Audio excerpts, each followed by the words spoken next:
गुजरात में भुज से हमारे साथ जुड़ रहे हैं सोहित मिश्रा और मुंबई में जुड़ रही है जुहू बीच से हमारी सहयोगी पूजा भारद्वाज। सोहित, पहले आपके पास यहाँ पर आना चाहेंगे क्योंकि गुजरात में सबसे ज़्यादा असर जो है उसका देखा जाना है। गुजरात सबसे ज़्यादा खतरे में। आप अलग अलग जगहों से यहाँ पर गुजर रहे हैं गुजरात के, क्या कुछ आपको देखने को मिला है और किस तरह की तैयारियां आप देख रहे हैं इस तूफान को लेकर?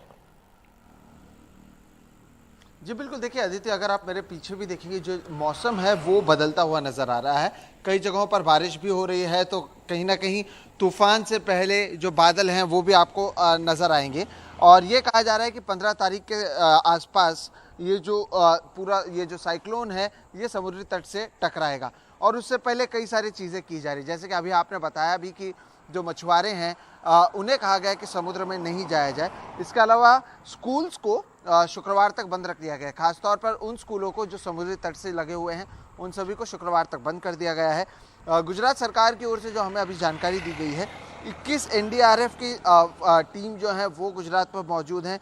13 एसडीआरएफ यानी state disaster relief response forces की टीम यहाँ पर मौजूद है। और जिस तरह से हमने देखा भी, जो शेल्फ ड्रिलिंग वेबसाइट है उसके ओर से भी जो जानकारी मिली है, इंडियन कोस्ट गार्ड ने करीबन 50 लोगों को जो सिंगापुर की एक जैकब ऑयल रिग है जो गुजरात में मौजूद है, वहाँ से भी उन्हें निकाला है और सेफली रेस्क्यू किया है।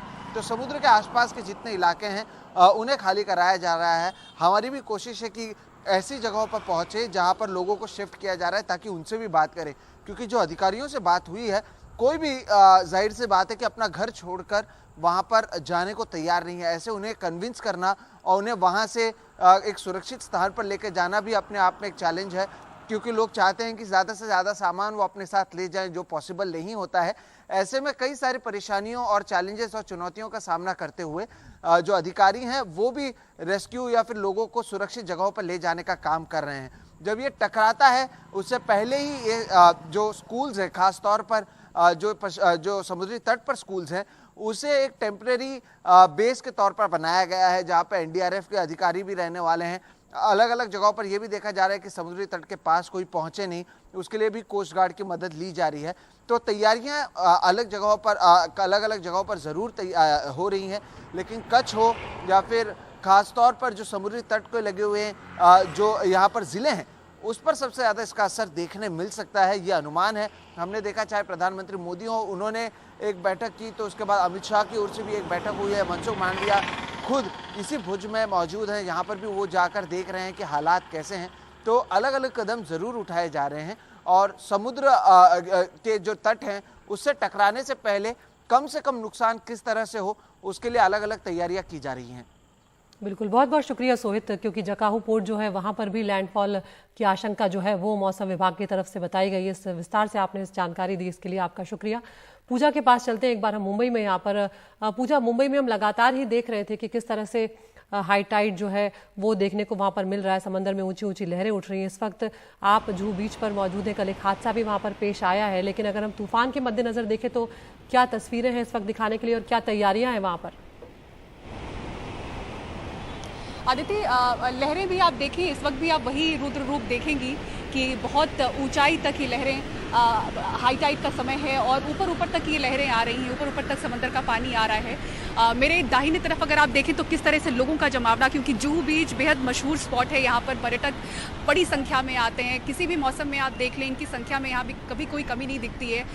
किस तरह से एक रस्सी बांधकर उनको वहीं पर किनारे पर रोका गया है। और इसके बिल्कुल पास में आप देखें वो चौपाटी का इलाका है, क्योंकि वहाँ पे खाने पीने के लिए लोग आते हैं, सीढ़ी बनी हुई है, लोग समंदर के किनारे चले जाते हैं। तो लगातार यहाँ पर पुलिस और जो टीम है बीएमसी की लाइफ गार्ड की, वो यहाँ पर मौके पर है और घूम कर लोगों को जो नज़रअंदाज करके अंदर आ जा रहे हैं उनको यहाँ से निकाला जा रहा है। क्योंकि ऐसा ही हादसा कल भी हुआ था कि रोका तो गया था लाइफ गार्ड टीम की तरफ से, लेकिन फिर भी बच्चों ने नज़रअंदाज करते हुए वो समंदर की तरफ बढ़े और इतना बड़ा हादसा हो गया कि 4 बच्चों की मौत हो गई। तो आज और ज़्यादा सख्ती बरती गई है। जो अलर्ट है वो महाराष्ट्र के तमाम तटीय इलाकों को लेकर है, रत्नागिरी, रायगढ़, मुंबई, पालघर। तो यहाँ पर भी अलर्ट है, यहाँ पर भी समंदर किनारे लोगों को जाने से मना किया गया है। सख्ती है, तैनाती है प्रशासन की उन इलाकों पर। कुछ जगहों को खाली भी कराया गया है। रायगढ़ की एक तस्वीर आज हमने दोपहर में देखी, जहाँ पर इतनी तेज हवा चल रही थी कि मकानों के जो छत हैं वो उड़ गए थे। तो इस तरह से तेज हवा हम देखें मुंबई के लिए बताया जा रहा है मौसम विभाग की ओर से कि 50 से 55 किलोमीटर की प्रति घंटे की रफ्तार से आज हवा कुछ समय पर चलती हुई वो गति दिखेगी। और हम भी महसूस कर रहे हैं, जब समंदर के किनारे हैं, आज दोपहर में भी हमारे लिए खड़ा होना मुश्किल हो रहा था, तो वो जो रफ्तार है हवा की वो हम महसूस कर रहे हैं। और जो तमाम महाराष्ट्र के तटीय इलाके हैं वहाँ पर भी 40 से 50 किलोमीटर प्रति घंटे की रफ्तार से हवा आज चलने की बात की जा रही थी। लेकिन अगर देखें जो 15 जून तक का अलर्ट है, अगर गुजरात तक ये बिपरजॉय बढ़ा है तो महाराष्ट्र के तटीय इलाकों के लिए भी खतरा हो सकता है, कुछ इलाकों के लिए। तो वहाँ पर प्रशासन मुस्तैद है और खासतौर से कल का जिस तरह से आपने हादसे का जिक्र किया उसके बाद कोई भी चूक खासतौर से मुंबई के लिए टीम नहीं लेना चाहती है, क्योंकि समंदर के किनारे तक लोग बसे हुए हैं और यहाँ पर जगह की इतनी बड़ी समस्या होती है कि अगर उनको आप वहाँ से हटाए भी तो वो आखिर जाएंगे कहाँ।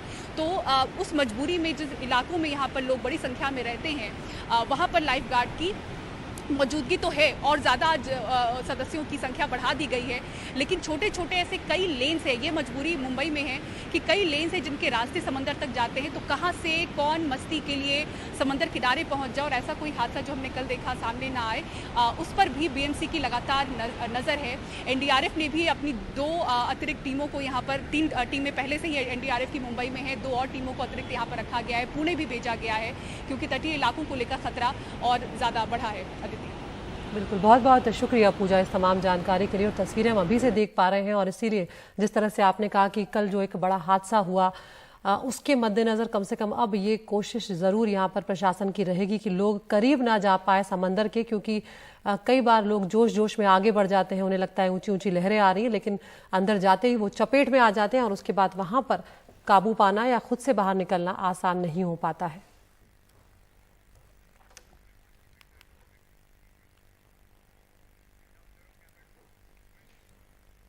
तो ये तस्वीरें आपको दिखा रहे हैं अलग अलग कि किस तरह से ऊंची ऊंची लहरें जो हैं वो उठना शुरू हो गई हैं। महाराष्ट्र के कुछ इलाके भी यहाँ पर प्रभावित होंगे इस तूफान से। गुजरात पर खतरा लगातार बताया जा रहा है।